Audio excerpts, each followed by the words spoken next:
साथियों, समाजवादी पार्टी ने शुरुआत में एमवाई फार्मूले पर काम करना शुरू किया, लेकिन ये फार्मूला ज़्यादा दिन नहीं चला और जब ये फार्मूला फेल हुआ तो नया एक फार्मूला उन्होंने लागू किया, PDA।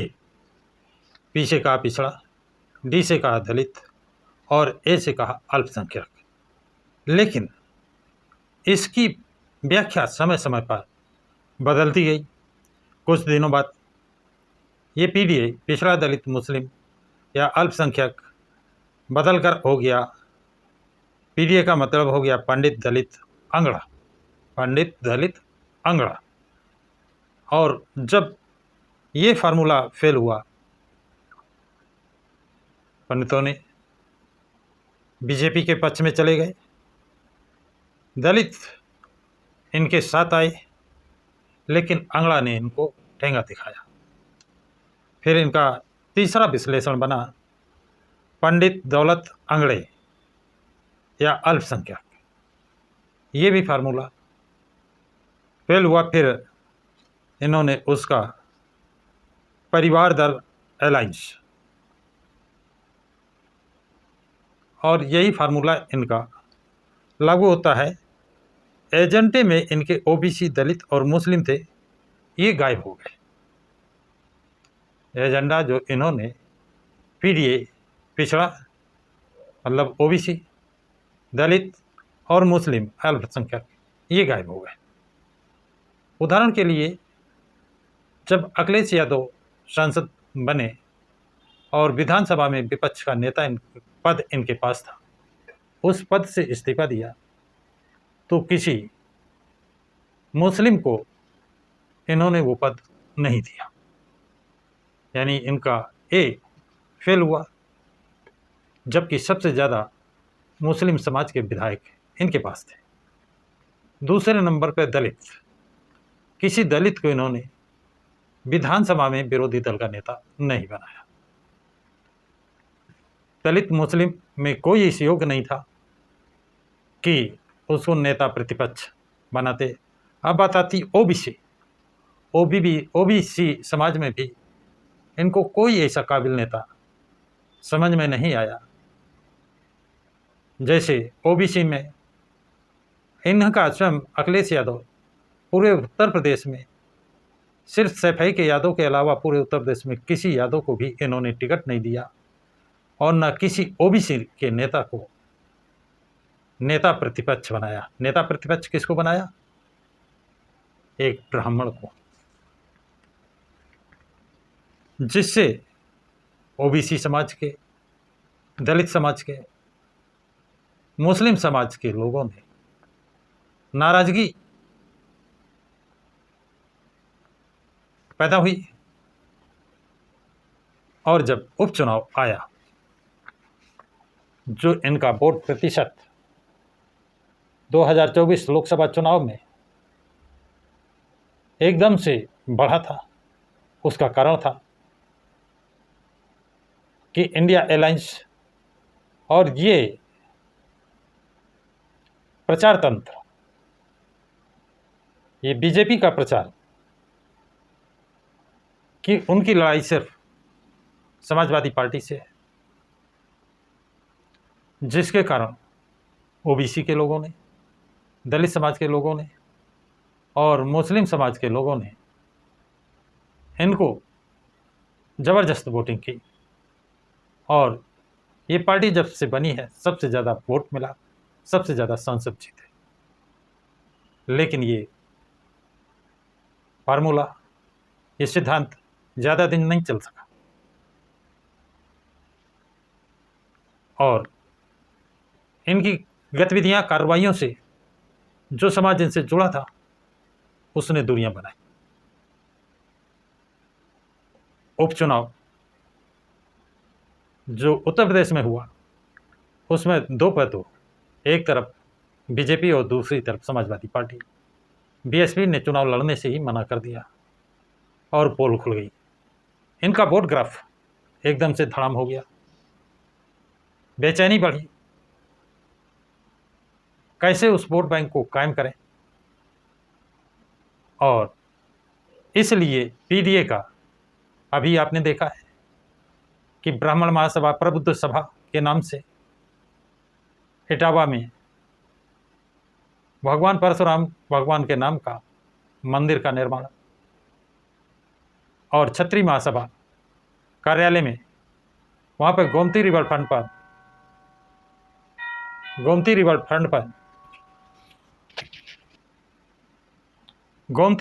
पर राणा प्रताप की मूर्ति स्थापित करेंगे और उसके हाथ में चमचमाती हुई तलवार होगी।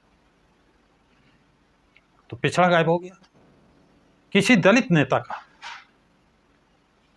इन्होंने सिर्फ अपमान किया है, चाहे वो डॉक्टर भीमराव अंबेडकर हो, चाहे महात्मा ज्योतिबा फुले हो, यहाँ तक चाहे वो गौतम बुद्ध हो, चाहे गौतम बुद्ध की माता महामाया हो,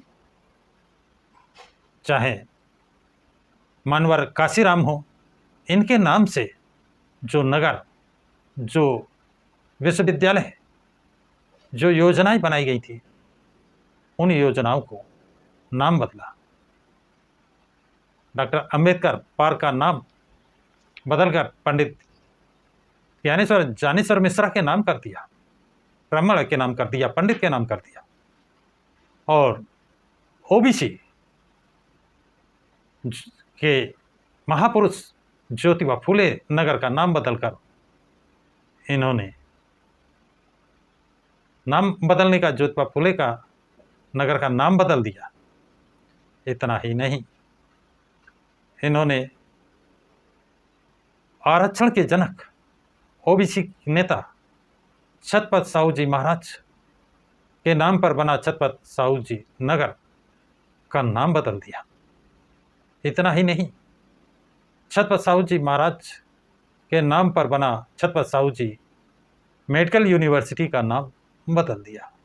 तो ओबीसी नेताओं के नाम भी बने, जो बसपा सुप्रीमो मायावती ने बनवाए थे, उनके भी नाम बदल दिए। और मुस्लिम समाज के नाम से मेरी जानकारी में ऐसा कोई काम नहीं किया है जिसे प्राथमिकता के तौर पर गिनाया जा सके। हाँ, एक काम जरूर इन्होंने किया है कि मानवर काशीराम अरबी उर्दू फारसी विश्वविद्यालय जो बसपा सुप्रीमो मायावती ने बनाया था, उसका नाम इन्होंने जरूर बदलने का काम किया है। लेकिन ये ओबीसी महापुरुषों के नाम, दलितों के महापुरुषों के नाम, मुस्लिम महापुरुषों के नाम कोई काम नहीं किया है, नाम बदला है। लेकिन वहीं पर बसपा सुप्रीमो मायावती ने शकुंतला मिश्रा वजीर विद्यालय महाविद्यालय यूनिवर्सिटी बनाई थी, उसका नाम इन्होंने नहीं बदला, क्योंकि वो शकुंतला मिश्रा के नाम से बना है, उसका नाम नहीं बदला। अब जिसके कारण ओबीसी समाज, दलित समाज और मुस्लिम समाज अंदर ही अंदर इनसे खफा है।